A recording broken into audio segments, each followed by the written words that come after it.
पत्रकार बंधुओं को नमस्कार।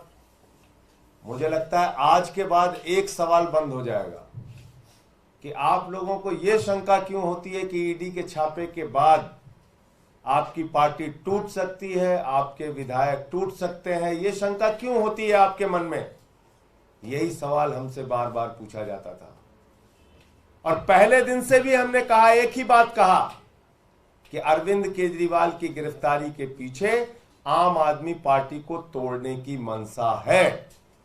अरविंद केजरीवाल जी की गिरफ्तारी के पीछे आम आदमी पार्टी को खत्म करने की मंशा है। ईडी की कार्रवाई के पीछे कोई जांच का उद्देश्य नहीं है, भ्रष्टाचार को उजागर करने का उद्देश्य नहीं है। ईडी की कार्रवाई के पीछे, ईडी के छापे के पीछे, ईडी की जांच के पीछे सिर्फ और सिर्फ आम आदमी पार्टी को तोड़ने का मकसद है।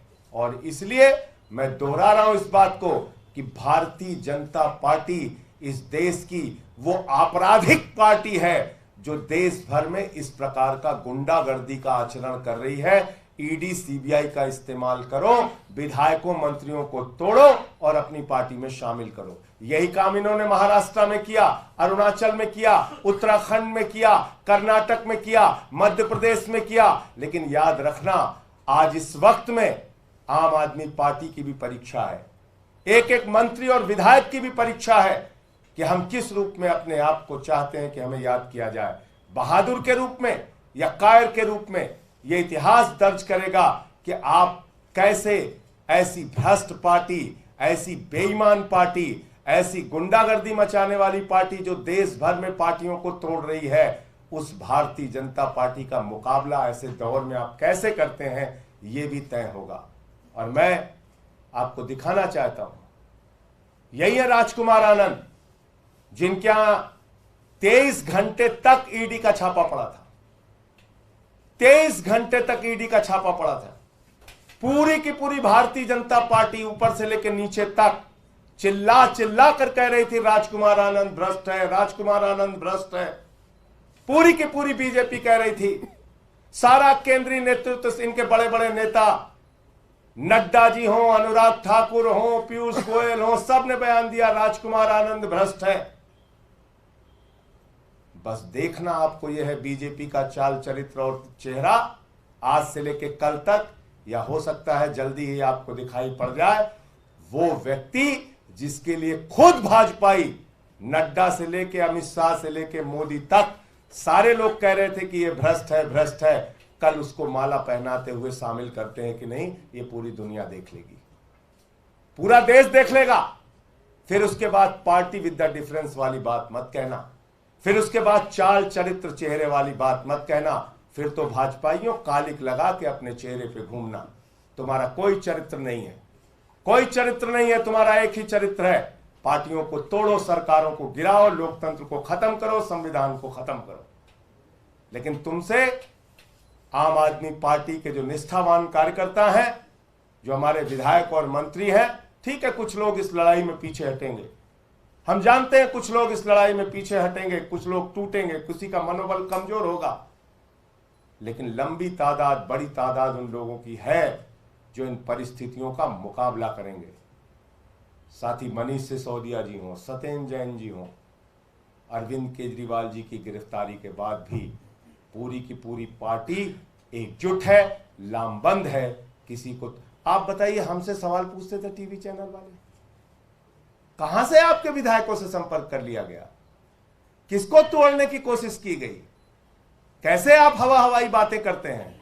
पता चल गया ना कि हम हवा हवाई बातें कर रहे थे, या भाजपा की मंशा यह थी कि केजरीवाल को गिरफ्तार करो और पार्टी को तोड़ो। हम तब भी सच थे, आज भी सच है और आगे भी सच रहेंगे और उसी सच्चाई के साथ करेंगे।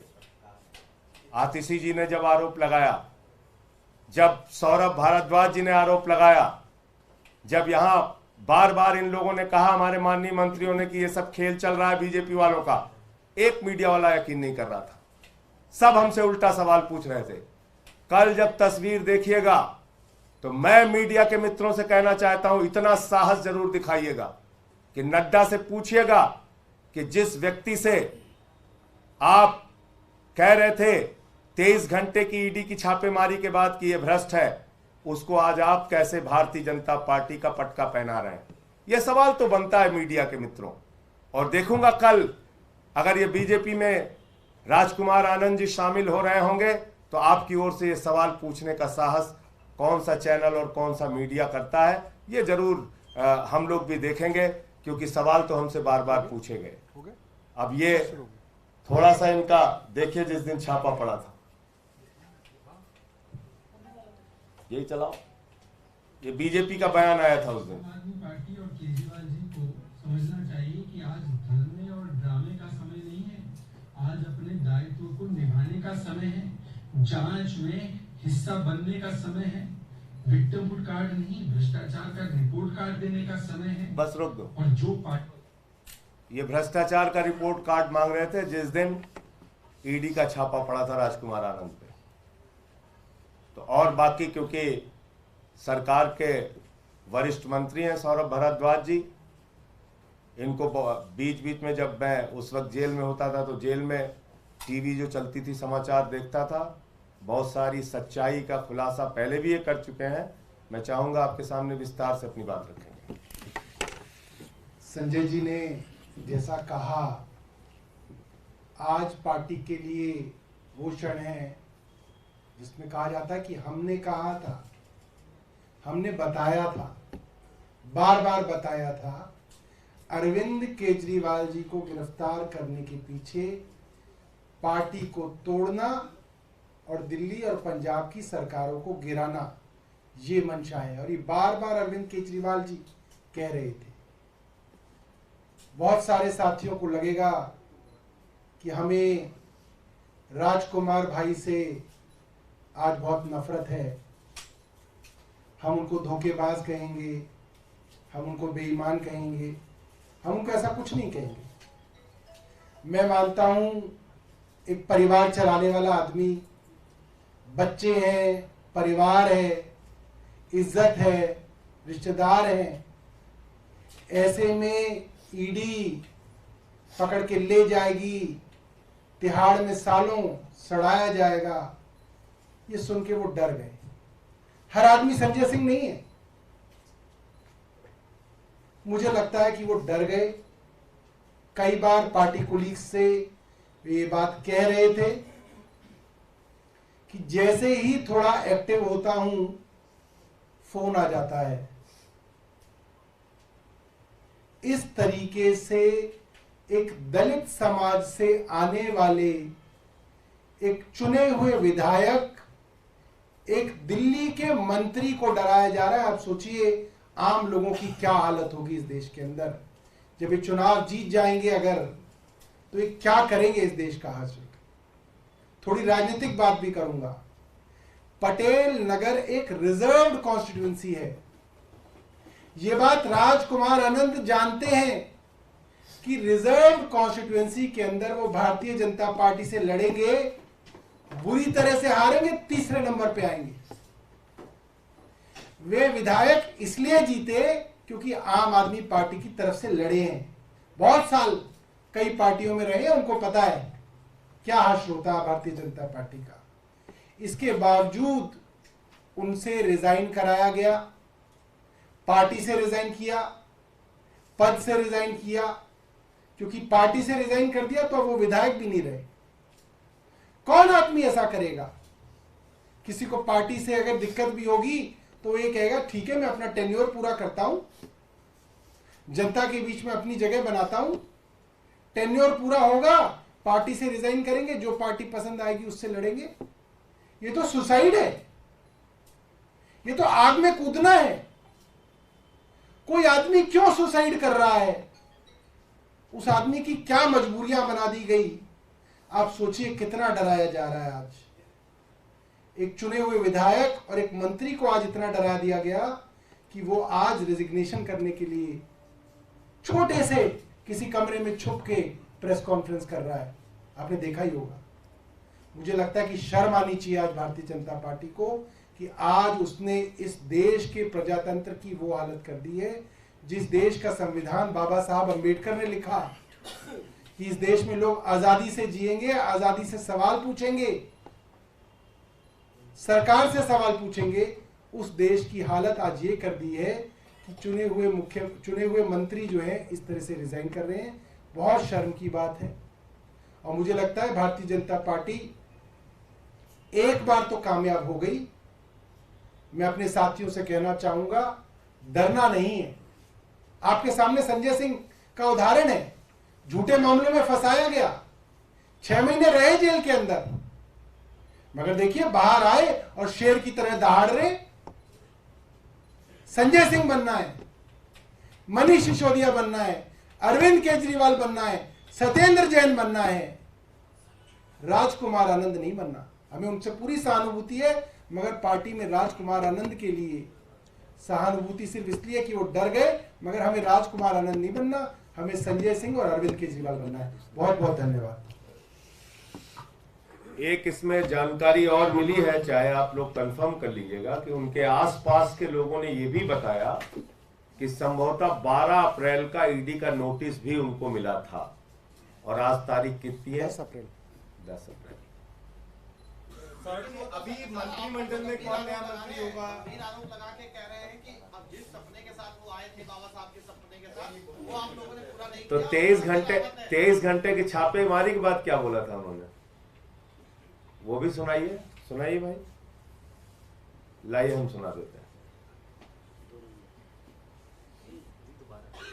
दिल्ली के समाज कल्याण मंत्री राजकुमार आनंद हमारे साथ हैं, जिनके घर से ईडी की टीम 22-23 घंटे की छापेमारी के बाद निकली है।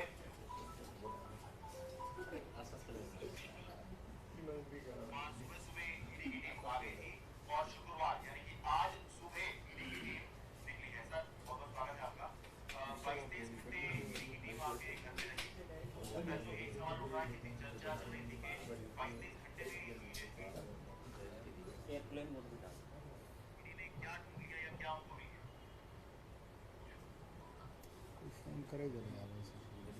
इसका लाइव चला था। लाइव चला दें बहरहाल।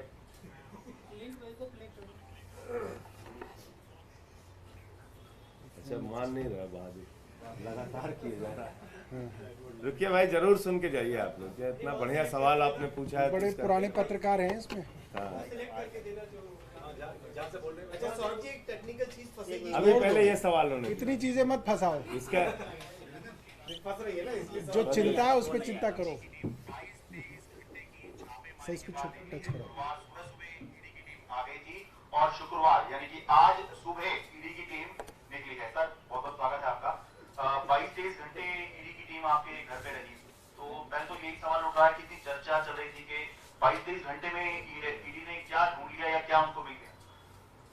कुछ भी नहीं उनको मिला। पूरे दिन वो बार बार उन्हीं कमरों में बार बार जाते रहे। कुछ छुपाया होगा, कुछ तो निकलेगा आपके पास, कुछ और कैश होगा, कुछ ज्वेलरी होगी, लेकिन जो है वो है।